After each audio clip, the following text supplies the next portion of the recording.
Okay, I think I'm in there. All right. Hey, everybody. I'm Mindy. I'm an alcoholic. And I will say there's nothing more that I hate as far as service goes than speaking. I would rather clean the bathrooms, at the local place. But I'm so grateful that I get to do things that I am terrified of today. Um, I know that the only reason I hate it is because I'm still attached to what people think about me. Um, I used to say it's because I'm an introvert. I don't like talking and da. It's really, I just don't want to embarrass myself. And the funny thing is, I've already done that several times. My higher power has a sense of humor because I've been asked to like speak quite a bit when that's the last thing on earth I want to do. You might hear my voice tremble, you might see me shake, I might turn red, don't know, don't care. I'm here for it. I was taught to say yes, so I say yes, and you guys can blame Phil if it goes horribly wrong. Um, the first thing I want to read from There's a Solution. Oh, I'll go ahead and give you the little details. I'm from Bristol. Um, I've got 4 years and 2 months as I sit before you today. Thank you. So not very long, but along to have, that beautiful pink cloud and then kind of some real life stuff where it's pushed me to grow in like a beautiful second wave. Um, I have a sponsor. I sponsor. For me, that's all about sticking to the three sides of the triangle, and I really want to be doing all three sides. And I can tell to the corresponding side that they correspond to, man. Like if I'm not doing my recovery, my mind is crazy. If I'm not working with other people, my spirit just feels off. If I'm not in meetings, I'm disconnected from you guys, and I start thinking there's something wrong with me, and I'm very good at that. But the first thing I want to read, and it's kind of about like how I want to try to tell my story. And it's on page 29. It says each individual in the personal stories describes in his own language and from his own point of view the way he established his relationship with God. These give a fair cross section of our membership and a clear cut idea of what has actually happened in their lives. We hope no one will consider these self revealing accounts in bad taste. Our hope is that many alcoholic men and women desperately in need will see these pages, and we believe that it is only by fully disclosing ourselves and our problems that they will be persuaded to say, yes, I am one of them too. I must have this thing. Um, and that is my hope tonight. I've prayed desperately that God steps in and speaks through me. I know I don't have the power to make anyone want anything. Um, but really, what I hope comes through is this relationship with God thing, because I am an extremist and I've done it from growing up, extreme religion to atheist to where I am now, which is that I know not just my sobriety, but my sanity is completely dependent upon how much I'm seeking God in my life today, and I get to do that through various ways. But that's what I hope comes out. We'll see what does. I know that when I first came, I'll just call it recovery. When I first fell into my first detox, my long little detox rehab stay, I looked around and I would hear these women and these horror stories, right? It was very tragic. To me, it made sense why they were there, why they had problems, why they decided to turn to something else. For me, I just could not understand what was wrong with me. Why was I so weak? Because I had really grown up so set up for success in every way that you could be. My childhood was magical. We weren't rich, but we had means. We had vacations every year. My mom made it magical. We had Santa Claus, the Tooth Fairy, like these big elaborate like Christmases. It was a joyous, magical childhood. And I had amazing parents, that adore the ground I walk on still to this day. I think what was tough for me, and it didn't become tough till later, was that it was very religious. Um, which was fine, as I was growing up, like, I'm very much, I want to do things right. I want to be seen. I need recognition, right? And if this is what does it, being the perfect Christian and reciting Bible verses, man, I'm gonna learn them all.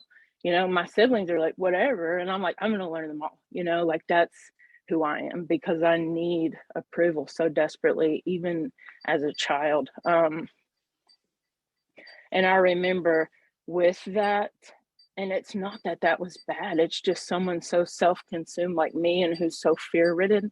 I took it and I took it in such a like a self-consuming, fearful way. Like, one of my first memories of like being little and God was, I mean, I was small enough that I was standing in bed and I was holding on the rails and I was just begging God into my heart, crying, because I knew the rapture was going to happen and I was going to get left behind and my family was going to be gone. Like, I was that afraid.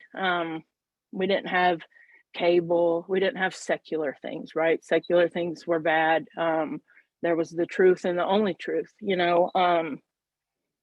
and I believed it. I mean, it was true to me. And really looking back to when I was in that, even though like my convictions are different today, having God and something else to put faith in was probably what held me back from the throes of my alcoholism for so long, really.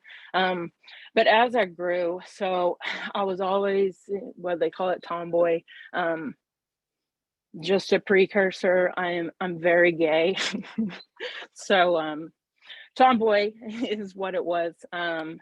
I did not know that when I was young. It was like super celebrated. Oh, you're different. You're so cool. Like, I played football, had 80% of the tackles. You'd find me at the football games, like tackling kids playing King of the Hill. My shirt's ripped and like, I'm just tough, like I'm just playing, man. I was playing. Life was about playing and I like to play hard. As I got into high school, um, it became really there was this shift, there's this puberty. Girls are going this way, guys are going this way. It's about looking good, it's about attracting each other, and I still just wanted to play. That's all I cared about, so I got really involved in sports. And there's this thing I was reading the other day. I'm going to read it, like, I love it. It's from The Best of Bill, and he said, thinking I never could belong and vowing I'd never settle for any second-rate status, I felt I simply had to dominate in everything I chose to do, work or play. As this attractive formula for the good life began to succeed, according to my then specifications of success, I became deliriously happy. But when an undertaking occasionally did fail, I was filled with a resentment and depression that could be cured only by the next triumph. Very early, therefore, I came to value everything in terms of victory or defeat, all or nothing. The only satisfaction I knew was to win. Um, and that's how I would summarize most of my life. I was a 3-sport athlete. I was recruited by 200 colleges for basketball. I was recruited in every sport. I did well in school. Now, mind you, it's not because I'm super special, okay? My parents didn't even really care. They didn't really care about sports. They actually, in fact, kind of didn't like them because they thought they made me gay, right? So really, there was nobody behind me pushing me. There was something inside of me that felt so off. And I was so addicted to the feeling of superiority that I got from winning, and that's what I did. I ended up getting a full ride to William and Mary, went to school there. Oh, and I'll talk about, okay, so the first time I drank was in high school. I think there was a shift in me as I was going, like, through my teen years. I was so afraid of everything I had heard growing up. You know, that if you do these things, like, you're going to have a bad life. You're going to get the repercussions of your choices, right, and your actions. I think kind of when I started to be gay and like God didn't send down a lightning bolt, like, kill me. immediately. I was like, maybe my parents don't know everything. Maybe they don't know everything.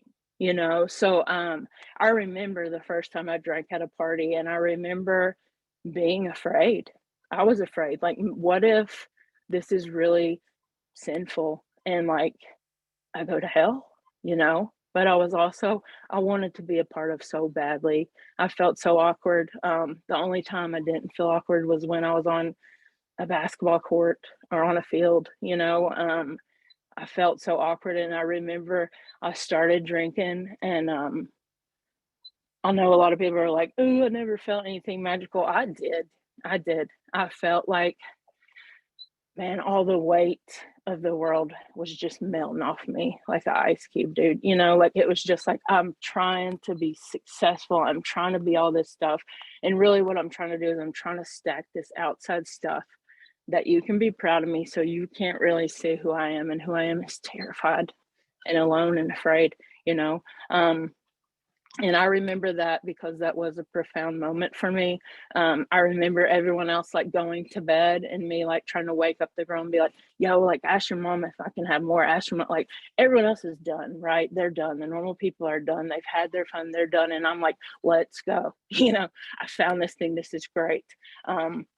But luckily for me, I was more addicted to success than I was alcohol at this point, right? So it did not have its grips in me. What had its grips in me was getting my ego stroked. And so I was chasing that, went to college. It's Division 1, so you're not allowed to party. You're not allowed to do those things, right? I mean, it's like a full-time job.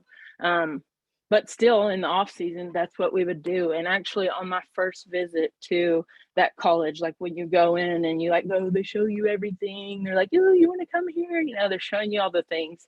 On that visit, they did like a beer case race, and I beat all of them. I blacked out. I don't even remember it. And I was mortified and had to play the next day, so already, man, like, I'm not continual, but I'm not normal with the way I drink. Um, Still got this barrier keeping me from it. It was my sophomore year. My freshman year, I started 9 games out of 22. Okay, and that probably sounds great, right? Division 1, 8th toughest conference in the country, and I was mortified by that too. Only 9, only 9. Like, do you guys know who I am? This is the 8th toughest. It's not the first toughest. I'm delusional, dude. I have delusions of grandiosity, and they are suffocating me. By my sophomore year, I started some more, but it was really tough. I don't know if anybody knows about William and Mary, but it's for very smart people. Like, I was decent. I was not very smart people, and it was a little tough. And I had come home my sophomore summer, and we were partying at this place, and I came to this guy that I thought was my best friend taking advantage of me. Okay.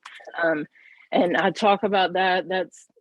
I don't need to go into detail, but what that was in my life that was a moment of where something kind of broke in me. I think my whole life I was kind of running away from, am I bad? Am I not lovable because I'm gay? Am I wrong? Am I dirty? And then I've been running away and trying to stuff that down. And then that happened. And for the first time in my life, I believed it. I believed that I was.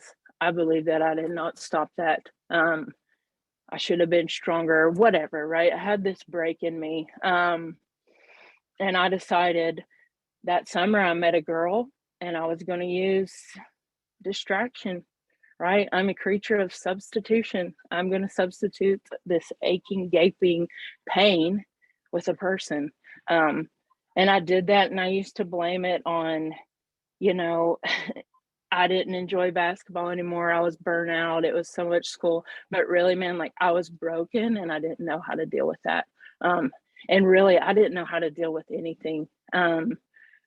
I don't think people talk about a lot, like, if you come from having like a silver spoon in your mouth, like, it seems like that would be like super easy, but like, it's like really like oh my God, like I gotta buy toothpaste and like gas. And it's like, I have no idea how to do life. I'm a baby child, like emotionally, mentally, and financially. Like I was just lost. So anyways, I decided not to go back to school. I go to this other school. I'm so lost. I think I have depression, all this stuff. I decide that I'm gonna go to this other school where they're gonna let me play basketball because it must be basketball that's missing. I must need that, and then I'll be whole. I go there and I end up getting a tick bite on my back, and this was kind of the beginning of the end for me. I got a tick and I got Lyme disease, but it would end up taking 4 years to get a diagnosis. So in that time, I'm spiraling backwards. I'm losing things. I had never really lost. I'd lost games. I'd lost tournaments. I'd never really had to give up on something to quit. I used to have dreams about, like, I had gone the whole school year, and then all of a sudden I show up to like this class and find out I had another class the whole year that I'd missed, and I was going to fail school, and it's like I ended up quitting basketball. I can't work. This went on endlessly. Not endlessly. It was a decade. It felt endlessly. It was 10 years before I got the actual diagnosis, and started getting like IV treatments for this. In this time of me dropping out of school, then trying to go to school again, or trying to get a job, and then like I'm just physically, my body is like crumbling. I had it on my brain and on my spine. I remember times when I would just be like in bed, just like crawling, like I just wanted to die, dude. Like the pain was insane. But really what was so detrimental to me was like the brain fog.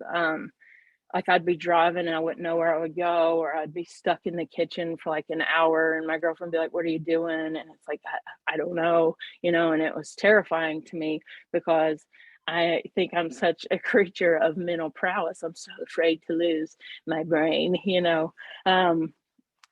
So that was kind of devastating. But anyways, in all this time, I'm getting more and more into drinking, right? I'm drinking, but then I'll get to this place where it's like, okay, it's time to move again. So get a job or go to school, whatever. And then I'll drink more and fail, right? When I actually got the diagnosis, that's kind of the time when you would think, like, I've been wondering what's wrong with me this whole time. I've been wondering if I'm crazy. I've got all this going on. You'd think that that would be the moment where I'd be like, thank God, okay, let's handle this and let's move forward. That was actually the moment for me when it was like, oh my God, I can stop fighting all this mental stuff I'm going through. Let's party. And that's what I did. I moved home, back to my hometown. My parents let me have a house rent free because I'm sick. Used that a lot. And it became the party house. People would come over, they would come drink, and then they would go out to the bars, and I would be so drunk I couldn't get off the door frame, you know what I mean? And they're leaving me, because they can't even make it to the party. That's how I'm starting to drink. I end up doing a year of those IV antibiotics, and like, granted, all I want at this point in my life is to be healthy again, right? I think that the reason I'm so miserable in life is because I'm not able to move like I used to, because I thought I was pretty decent at getting things done, at achieving, right? I'm not being able to do all that. I think if I can just get healed, I'll be happy, and knowing that, and on these medications, it would say, do not drink alcohol. And I knew, okay, this medication might save my life, might give me happiness, and I would still drink. I couldn't stop, you know? But it ends up doing, I guess it got through well enough. I got better enough that I could finally work a job. And when I went and got this job, man, I'm already way past the hard drinker. I'll lose control every time.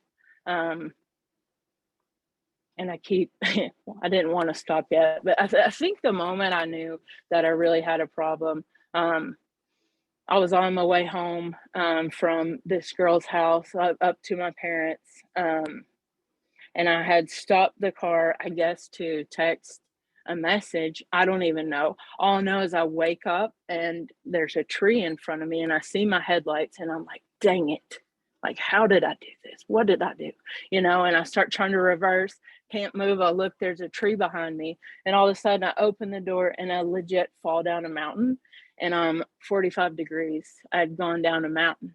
And I crawled home. I didn't tell anyone. I was mortified. I think I called my girlfriend and finally told her. And I was like, I think I have a problem.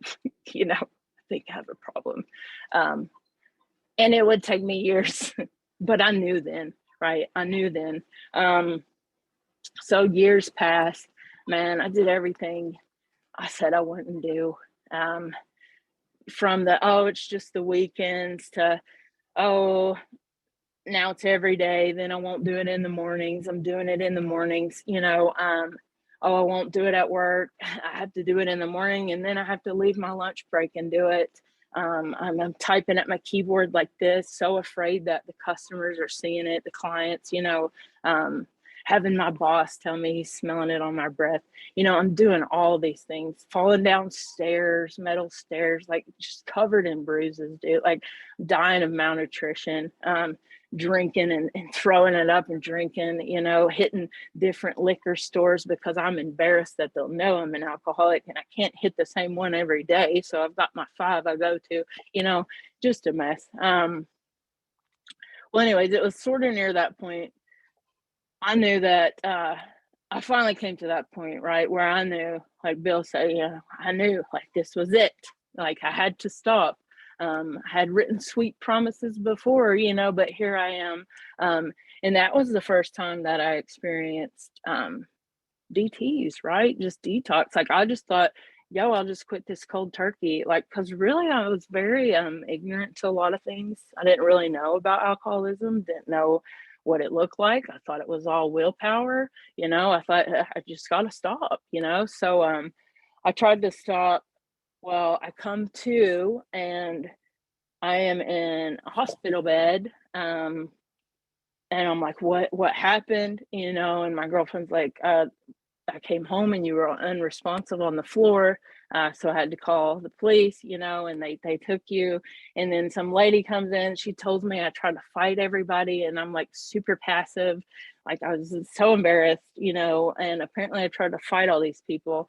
And this lady comes in and I'm mortified. And she's like, hey, honey, I think maybe you have a problem and that you should go to rehab. And I'm like, okay, okay, like let's do this thing. So anyways, I go to my first detox and when I went there, I still, man, I just thought it was about this self-knowledge, dude. Like I finally reached this place where I know I can't do it. I can't do it, so I go there and I'm like, I asked the nurses if they'll give me the sticky crazy socks that you wear around. I'm like, will you give me these and I'll take them home and I'll remember and I'll never be back here again. Like this is mortifying. I'm embarrassed. Um, so I take those and dude, it's not a few days later, I'm drinking again. This time I'm gonna drink beer. I end up drinking like 2 cases a day. Whatever, I end up back in a detox again. And this time they asked me if I want to go to rehab. I say yes. And basically that's where my little recovery journey started. And in my little journey, I've done just the first little bit of everything you guys suggested until that didn't work. And then I did that bit plus one more little bit until that didn't work. I just was not really there yet. I didn't really understand. I wasn't surrendered. And quite honestly, the biggest block for me was God. Um, when I went to college, and kind of got away from my parents, like at first I was trying to undo the Bible and prove to them that it's not what it meant and that that's not what God meant and all this stuff. And then it kind of turned into, well, I don't even believe in any of this stuff. And then I come here and I read these steps, man, and it says God, God, God, God. Um,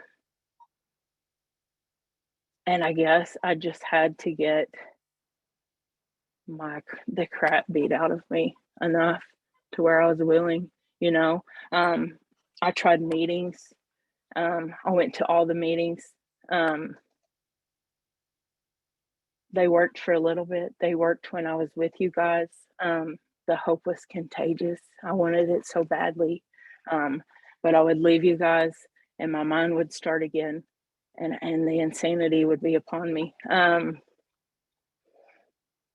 So after I'd done meetings for a while, I relapsed. And there was this time I was in Nashville and I had talked this, I told her I was an alcoholic. I told her I just got out of rehab and all this crap. And I was trying to do this and got her talked into, oh, I can probably drink, maybe it wasn't that bad. And I remember I was, they went to sleep and I was walking into some stranger's home that I was staying at and I was stealing her liquor. And I went outside and I sat on this porch and I just started like bawling. And I just looked up and I was like, please help me. Please help me. You know, and I think at that moment, something kind of broke in me. When I first did everything that was suggested, which is not just getting a sponsor, but actually meeting with a sponsor, doing these steps, calling a sponsor, that is when my life absolutely changed. Um, and like I said, it was kind of like a pink cloud the first 2 years, it was beautiful. First comes this beautiful awareness, and then like I'm getting to make some amends. Um, I'm sponsoring people, I'm doing commitments, like I look like I'm just super in the middle of this thing, you know. And I was, dude, and then it worked until it stopped working. And I've tried to pick that apart several times. I don't know if it's that I stopped doing like a 10th step and 11th step every day, or if it's that I was amazed before I was halfway through on these amends. But either way, it turned into my recovery looked like a few meetings here, meeting with women and sponsoring them. And then that was it, and I got to this place where it was so dry and I could regurgitate the words of this book. I could tell you every word it said, but I did not feel it. It was empty to me, you know? And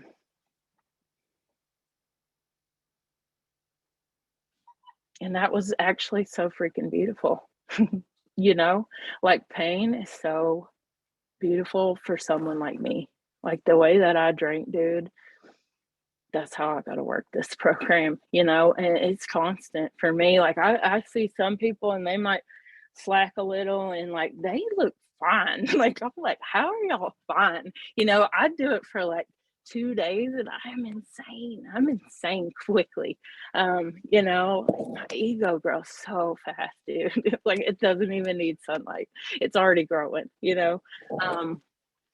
But anyways, so in the midst of this, like I'm doing all these motions, and one of those things that happened that was beautiful in this first 2 years was I got my health back, y'all. Like the first year, um, I was still very sick. Like I had treatments, I was getting good, but these antibiotics just knocked me down, dude. And it was I was sick. And the only thing that I could do for like my first year in recovery was meet with other women and sponsor women. And I remember I, I was kind of miserable inside. Like it gave me the the only purpose I had in my life, okay? It was the most beautiful thing that I had. But I remember, like, there were moments where I was plagued by those waves of self-pity, and it's like, dude, like, I'm going to be sick forever. Like, this is the best that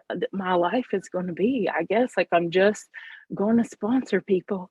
Like, that's a horrible thing, you know? Um, but I was plagued with that. And there was, like, a time and a break for after about a year of that. And something, I guess I just fell in love with what that actually means so much.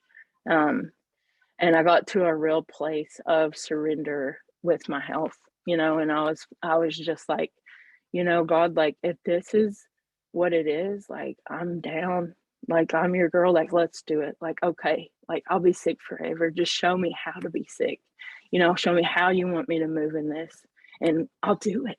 Like, I'm finally willing, and like, I'll be darned if that wasn't when I started getting better. Found a doctor, because I was at an event for our people, and things that magically collide like that. So anyway, I get my health, and I just get in my spirit that I'm gonna go raft guiding this year, and I go and I try this scary thing, and like, I'm a raft guide and I'm going down these canyons, and like, I can see my ego flaring up because I'm wanting to show off, and I get to stop on a rock and like pray and settle, and like an eagle flies by, and I'm like, dude, this is it, this is it. Like, I'm doing it, everything's magical, you know. Well, then the next few months, say over summer, my brother ends up buying this business. And I'm like, oh, dude, that's great, good for you. And he's like, do you want to come help me paint this trailer? And I'm like, hell yeah, bro. I will help my brother today. I'm helpful, And I go, I'm like listening to speaker tapes, painting a trailer, life is beautiful. Well, it turns out painting the trailer turned into me running this business that he got. Um, and dude, probably 4 months ago, I was in such a dark place. Like I told you, I was mad at my brother. I was mad at my parents. I was mad at my whole family. Um, and like, I got to this place, like, I think maybe it's not enough self-examination, like a business that doesn't do a regular inventory usually goes broke. Like, maybe if I was doing this regular inventory, all this stuff wouldn't have slipped into where it was cemented facts in my mind. It wasn't just like these flighty feelings. Like, this was a fact. It's unfair. Nothing's fair. And when I'm in that place, the last thing I have on my mind is trusting God, because God doesn't give me things that are fair. Why would I do anything for God? Like, that's the kind of place I get to. So man, I'm resentful that he's getting to raft guide. He's a fly fisherman, and I gave up raft guiding to run his business, and blah blah blah, just so whiny. And I switched sponsors, and it wasn't because my sponsor wasn't amazing. It's just because it was the same reason I asked her. I just felt a tug in my spirit, and I was just in a place where I was so miserable that I was crazy enough to listen to it, you know. Um, and I asked this guy, and we started walking through this book again, and dude, it saved my life, and it's not, I wasn't at this place where, oh my God, I'm going to drink again. For me now, it's like, I know, I know what that does. I know what that looks like. For me, it was, I'm ready to leave this planet. Like, I'm done. I don't want to be here anymore. It doesn't make any sense. It will never make sense. It always gets this way. Just, y'all better take me out. I'm tired of trying to figure it out. Tired of trying to do the work to figure it out, just me, wah, wah, wah. But I get with them, and we start reading this book, and like, dude, I love this book so much because, like, it's so cool how it will come alive with wherever you're at in your journey. right now. You know, it's alive, it's growing. Um, and I got to see in my step work, like, dude, how insane, how I believe these lies.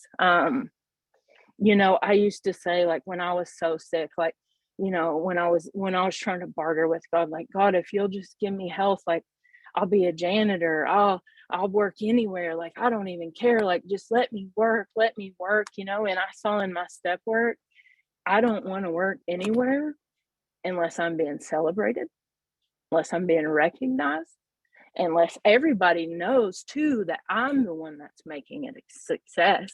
I don't want to work quietly. Everyone better know I'm the one doing this and running the show, you know. And this time, dude, when I read the actor this time, oh my gosh, I just applied it to that business and it was like, oh, it's all over me, you know. I'm doing that. Um, well, anyways, in the midst of all this resentment, I'm trying to shed these resentments. We find out that my mother has cancer, um, stage 4 ovarian cancer. And in that moment, I was like, dude, these resentments are gone. Like, nothing matters but my mother. Nothing matters.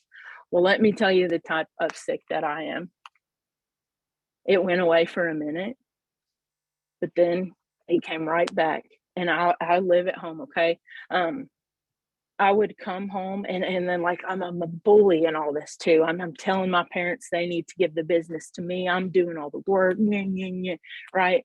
I will come home from my mother, who I don't even know if she'll be here much longer, and I wouldn't even look her in the eyes, and I'd walk straight upstairs, you know, because that's the type of selfish I get.